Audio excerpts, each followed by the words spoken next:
한국은 결국 레드팀에 들어가려는가 보네요. 그들은 이제 공산화가 멀지 않았습니다. 8월 29일 미국과 일본의 국방장관은 괌에서 만나 북한의 대량 살상 무기와 미사일 등 동아시아의 안보 현안을 논의했습니다. 미국은 한국에도 이 자리에 나와 함께 논의하자고 제안했으나 한국은 참석하지 않았고 결국 미일 국방장관만이 한자리에 모여 안보 현안을 논의했다는 뉴스에 일본 네티즌들은 한국은 빨강색 팀, 즉 공산화가 되어가는 모습이라는 댓글을 달고 있었습니다. 그러면서 아무래도 한국은 시진핑 국가주석이 연내에 오기 때문에 중국을 신경 쓰느라서 한미일 국방장관 회담에 오지 않은 게 아니냐는 분석을 각종 매체에 내보내기도 했습니다. 미일 장관은 남중국해 및 동중국해 정세에 관한 의견 교환도 있었는데 에스퍼 장관은 중국이 주변 국가의 악의적인 행동을 계속하고 있다며 지역을 불안정하게 하는 중국의 행위에 반대한다고 밝혔습니다. 그러다 보니 한국은 동북아의 안보, 미국 중심의 동맹 라인에서 멀어지는 게 아니냐는 의견을 일본의 우익 매체들이 내고 있는 것이죠. 일본의 데일리 온라인은 이제 한국은 미국이 불러도 오지 않는다는 의견을 내면서 한국은 나라를 북한과 연방정부를 수립하려는지 모른다라면서 근거 없는 기사를 내기도 했습니다. 북한에 그렇게 당하고도 한국은 북한을 의식해서 한미일 간의 힘을 합쳐 동북아 안보를 도모하는 중차대한 회의 장소에 오지 않았다는 주장을 하는 것입니다. 언뜻 보면 일본의 말은 그럴듯합니다. 쉽게 말해 한국을 지켜주는 것은 미국이고 주한미군도 있는데 한국은 등을 돌리고 있다는 논조를 만들기 때문입니다. 그러나 한국 입장에서는 중국과 북한은 둘째치고 최근에 한미일이 함께 만나는 자리가 어떤 식으로 돌아갈지 신중하게 생각해 봐야 한다는 것입니다. 그 자리에서 사실상 가장 중요한 점은 미일 간의 새로운 미사일 시스템을 구축하는 것이었습니다. 일본은 미국의 이지스 어쇼 미사일 방어 시스템이 너무 많이 돈이 드는 데다가 아직 기술적 문제도 있기에 고노다로 방위상은 아베 총리를 설득해 이 계획을 철회하였고 미국의 새로운 미사일 배치를 논했습니다. 트럼프 행정부 특성상 미국의 새로운 미사일을 대량으로 수출할 비즈니스의 찬스를 놓칠 리는 없는 것이고 예상보다 빠르게 미일 간의 회담이 이루어진 것입니다. 곧 실무진 협의를 통해서 일본의 미사일이 대거 들어올 수 있다고도 관측이 되고 있습니다. 특히 일본은 이지스 어쇼는 방어만 하는 데 비해서 이제는 북한 등 일본을 위협하는 세력을 선제 공격하는 미사일을 도입하면서 그 체제를 미국을 통해서 완성하려는 것으로 예상되며 앞으로 일본 무장화를 평화헌법 개정을 통해 적극 추진할 것으로 보입니다. 또한 미일 간의 주된 의제가 북한 미사일 관련한 사안이기도 했으므로 북한의 모든 대량 살상 무기와 탄도미사일 폐기를 위해 유엔 안전보장이사회의의 제재 결의를 완전히 이행하도록 하는 것이 중요하다는 점에서 의견 일치를 이뤘습니다. 일본은 북한 미사일을 제1순위로 경계하고 있습니다. 틈만 나면 일본 근처 바다는 물론이고 도쿄 상공으로 미사일을 통과시키기도 했기 때문입니다. 그런데 이러한 일본 무장화에 대한 논의가 중심이 되는 회의에 한국이 갈 필요성이 크게 없는 것입니다. 게다가 일본은 미국이 있으니 지소미아 얘기를 꺼내 한국의 협약을 유지하라고 압박하려고 했습니다. 자신들은 수출 규제를 유지하면서도 지소미아는 끊는 것이 두려워 계속 미국을 활용하는 모습입니다. 결과적으로 보면 굳이 일본이 미국을 앞에 두고 한국을 곤란하게 하는 장면이 연출되는데 여러 가지를 고려하면 불편한 자리였던 것이고 우리 정부는 국내의 코로나 확산도 고려했습니다. 이것을 두고 중국이나 북한을 따라가려고 한다며 또 한국 공산화 이야기를 꺼내는 것은 억지라는 것입니다. 결국 미일 간 국방장관 회담은 일본이 미국의 힘에 매달려 센카쿠 열도 보호를 포함해서 미사일을 도입해 북한까지 경계하겠다는 논의가 주를 이루면서 일본은 내심 국방의 강화에 희색을 띄었습니다. 이런 강한 일본에 대한 흐름 때문에 야후 재팬 등의 설문조사에서 고노다로가 차기 총리 1위를 하기도 했습니다. 그런데 이러한 일본의 분위기에 찬물을 끼얹는 한국의 뉴스가 줄기차게 등장하고 있다는 것입니다.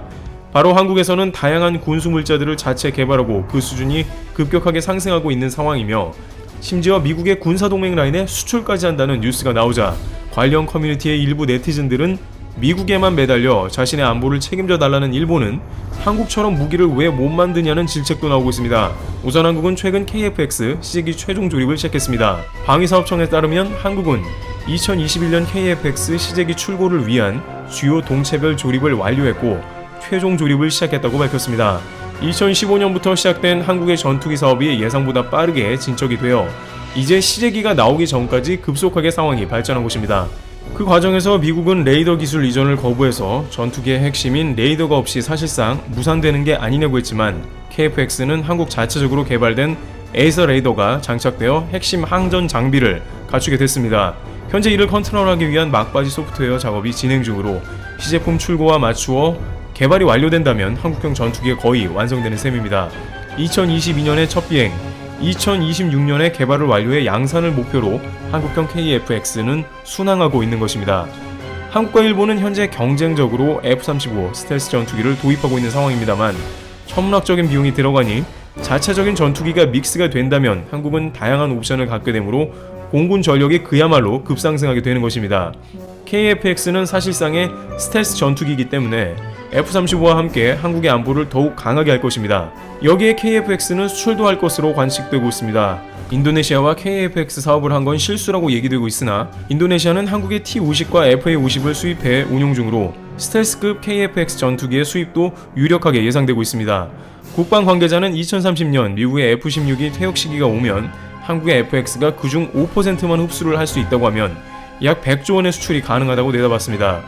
일본의 한 국방 매체는 이에 관해 시샘이 났는지 한국의 KF-X는 이스라엘의 레이더 기술 및 전자제어 관련 기술이 대거 들어왔기 때문에 무슬림 국가인 인도네시아를 비롯해 중동 시장은 포기하는 게 좋다는 의견을 제시하기도 했습니다만 그렇게 따지면 전 세계의 모든 무기들이 미국과 이스라엘 기술이 안 들어간 게 별로 없기 때문에 순수 러시아나 심지어 중국제 무기를 사야 한다는 결론에 다다릅니다.